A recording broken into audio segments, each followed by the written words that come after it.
कटहल की सब्जी की रेसिपी मैंने पहले भी दी है, लेकिन आज हम बनाएंगे बहुत ही सरल विधि से लजीज कटहल कोफ्ता करी। आप देख सकते हैं कलर कितना शानदार आया है, ग्रेवी कितनी गाढ़ी बनी है, देख के खाने का मन कर रहा है और कोफ्ता कितने सॉफ्ट बने हैं। तो कटहल की सब्जी तो बना लेते हैं, लेकिन कटहल कोफ्ता कैसे बनाए ये सोच में पड़ जाते हैं। बहुत ही स्वादिष्ट कोफ्ता की रेसिपी है, एक बार खाएंगे तो बार बार बनाएंगे। बहुत ही इजी सिंपल सब्जी की रेसिपी है, एक बार जरूर ट्राई करें।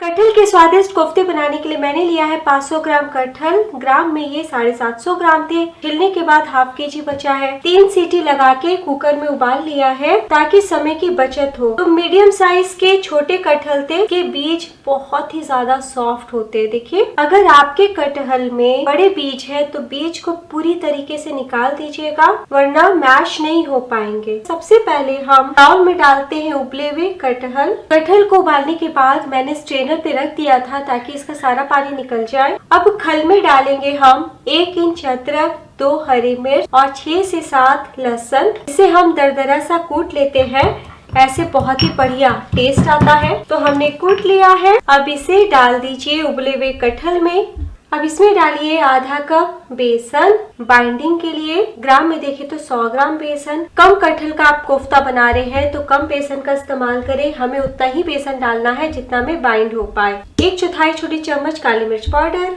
1/4 छोटी चम्मच हल्दी पाउडर, 1 टीस्पून धनिया पाउडर। रोज के सिंपल मसाले ही है दोस्तों। Half teaspoon red chilli powder, half teaspoon garam masala powder, स्वाद अनुसार नमक और 1 चम्मच बारीक कटी धनिया पत्ती। सारी सामग्री को हमें अपने हाथों से इस तरीके से मैश करते हुए मिला लेना है। तो देखिए, बहुत ही अच्छे से मिक्स कर लिया है। मैं आपको हाथों में लेके दिखाती हूँ। जब आप इसे इस तरीके से राउंड करें, देखिए बिना चिपके कितने अच्छे से आ रहा है। अब हम 5 से 10 मिनट के लिए इसे सेट होने के लिए रखते हैं। आप रूम टेम्परेचर पे भी रख सकते हैं या फिर फ्रिज में रख सकते हैं। तब तक हम आगे की तैयारी करते हैं। ग्रेवी बनाने के लिए मैंने लिया है 2 मीडियम आकार के प्याज, इसे मोटे मोटे काट लिया है। 2 इंच अदरक, 8 से 10 लहसुन की कलियां बिना पानी डाले पीस ले। देखिए, हमने पीस लिया है। और इसी तरीके से मैंने 2 मीडियम आकार के टमाटर को भी पीस लिया है। तो ये टमाटर का प्यूरी हो गया। अगर आप कोफ्ता में टमाटर नहीं डालना चाहते हैं तो इसके बदले 100 ग्राम दही डाल सकते हैं। अब हम कोफ्ता के लिए बॉल बनाना शुरू करते हैं। आप मीडियम साइज के, छोटे या फिर बड़े कैसे भी बना सकते हैं। प्लेट में रखते जाएं। जरूरत महसूस हो तो हल्का सा तेल लगा ले। ऐसे हम सारे बना लेंगे। तो देखिए, मैंने कुछ कोफ्ता बॉल्स बना लिए हैं। अब हम फटाफट फ्राई करेंगे। तलने के लिए यहाँ पे मैंने सरसों तेल का इस्तेमाल किया है। आप जो भी तेल खाते हैं उसमें फ्राई कर सकते हैं। तेल अच्छे से गर्म हो चुका है। फ्लेम को मैंने बिल्कुल कम कर दिया है। अब हम एक एक करके कोफ्ता की बॉल डालते हैं। बॉल सटा सटा के ना डालें। कटहल उबला हुआ है तो बिल्कुल भी टाइम नहीं लगेगा। हम लो टू मीडियम फ्लेम पे फ्राई करें। एक बार में जितना आटे उतना ही डालें। 2 मिनट के बाद हम उल्टेंगे और उलटते पलटते गोल्डन ब्राउन होने तक फ्राई करेंगे। तो 2 मिनट हो चुका है, हम उलट लेते हैं। तो आप देख सकते हैं बिल्कुल भी कढ़ाई में जाके कोफ्ता बॉल चिपके नहीं है। कितने अच्छे से बाइंडिंग हुई है, बिखरा भी नहीं है। ये उलटते पलटते हमने 5 मिनट तक फ्राई कर लिया है। ऑयल से निकाल ले। तो कलर आप देख सकते हैं कितना शानदार आया है और काफी क्रिस्पी है। ऐसे भी अगर आप खाइएगा तो बहुत टेस्टी लगेगा।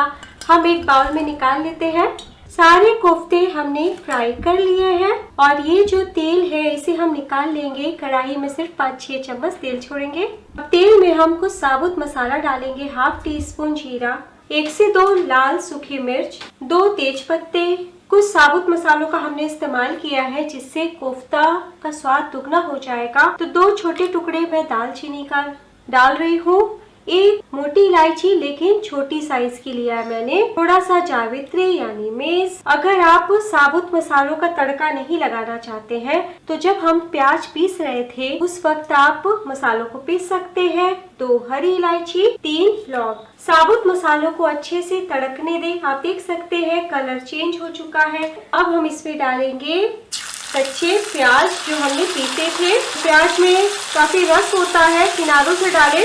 मिला लीजिए। 1 मिनट तक हम प्याज को भून लेंगे। 1 मिनट हो चुका। डाल दीजिए 1 छोटी चम्मच तो कोफ्ते की ग्रेवी काफी गाढ़ी बने इसलिए हम बेसन डालते हैं और प्याज के साथ बेसन भी भुन जाए इसलिए हमने अभी डाला है। अब इसमें हम हल्के फुल्के मसाले डाले, इतने मसाले हमने कोफ्ते में डाले थे ना, बस उतना ही हमें डालना है। 1/4 चम्मच हल्दी पाउडर, 1 टेबलस्पून धनिया powder, ½ teaspoon red chilli powder. आप मिर्ची अपने टेस्ट के अकॉर्डिंग डालिएगा। 1/4 चम्मच काली मिर्च पाउडर और 1 टीस्पून कश्मीरी लाल मिर्च पाउडर। ये बिल्कुल भी तीखा नहीं होता है, बस हमारे कोफ्ता करी का कलर बहुत बढ़िया आएगा। सभी को हम एक बार मिला लेंगे। तो जब मसाले डालें तो फ्लेम को बिल्कुल कम रखें। मिलाने के बाद तुरंत हम डाल देंगे टमाटर की प्यूरी।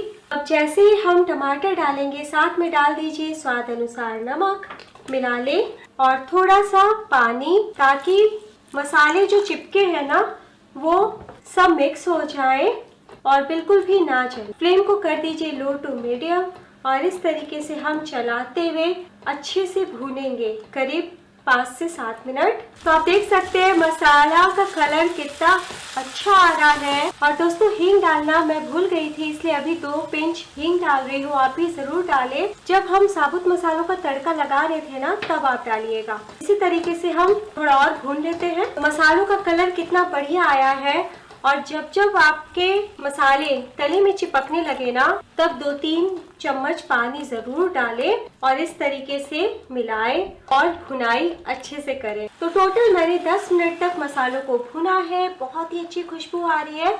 अब इसमें डाल दीजिए 500 ml पानी। फ्लेम को हाई कीजिए, पानी ज्यादा जरूर डाल क्योंकि कोफ्ता पानी पीने में मास्टर है। यानी जैसे ही आप कोफ्ता का बॉल डालिएगा ना पानी सोख लेगा और जैसे जैसे कोफ्ता की सब्जी ठंडी होगी बनने के बाद तो बहुत ही ज्यादा गाढ़ी हो जाएगी। अब आखिर में डालिए 1 छोटी चम्मच कसूरी मेथी, हो तो जरूर डालें, इससे स्वाद बिल्कुल होटल जैसा कोफ्ता का आएगा।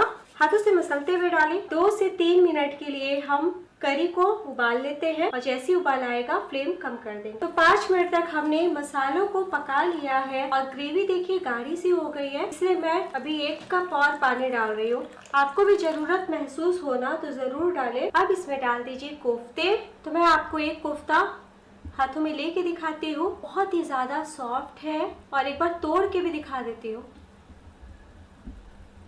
ग्रेवी में डाल दीजिए कोफ्ता बॉल। वीडियो देख के ही आप समझ लिए होंगे कि कितना आसान है बनाना और बहुत ही ज्यादा टेस्टी बनता है। तो कटहल के कोफ्ते डालने के बाद हम 2 से 3 मिनट के लिए और लो फ्लेम पे पका लेते हैं ताकि रस कोफ्ते के अंदर तक समा जाए। तो कोफ्ता डालने के बाद 3 से 4 मिनट और पका लिया है और लीजिए हमारा बहुत ही जायकेदार लजीज कोफ्ता करी बहुत आसान तरीके से बनके तैयार है। आप देख सकते हैं ग्रेवी का कलर कितना निखर के आया है और मैं आपको तरीके से गिरा के दिखाती हूँ ग्रेवी कि बिल्कुल भी ऐसा नहीं है कि बहुत गाढ़ा है या फिर बहुत ही पतला है, क्योंकि ये जब ठंडी होगी तो और भी ज्यादा गाढ़ी होगी। और कटहल कोफ्ता को भी आप देख सकते हैं एक भी बॉल टूट के बिखरे नहीं है, बहुत ही अच्छे से अंदर तक रस गया है। ऊपर से डाल दीजिए थोड़ी सी कटी धनिया पत्ती। 5 मिनट के लिए आप इसे इसी तरीके से ढक दें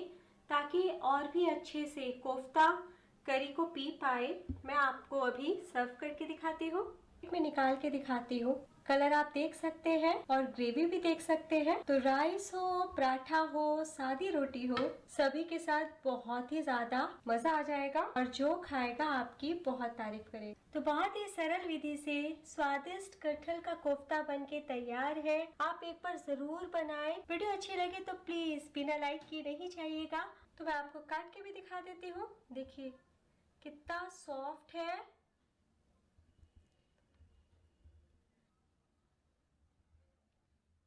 तो मुंह में घुल जाने वाले कोफ्ते बनके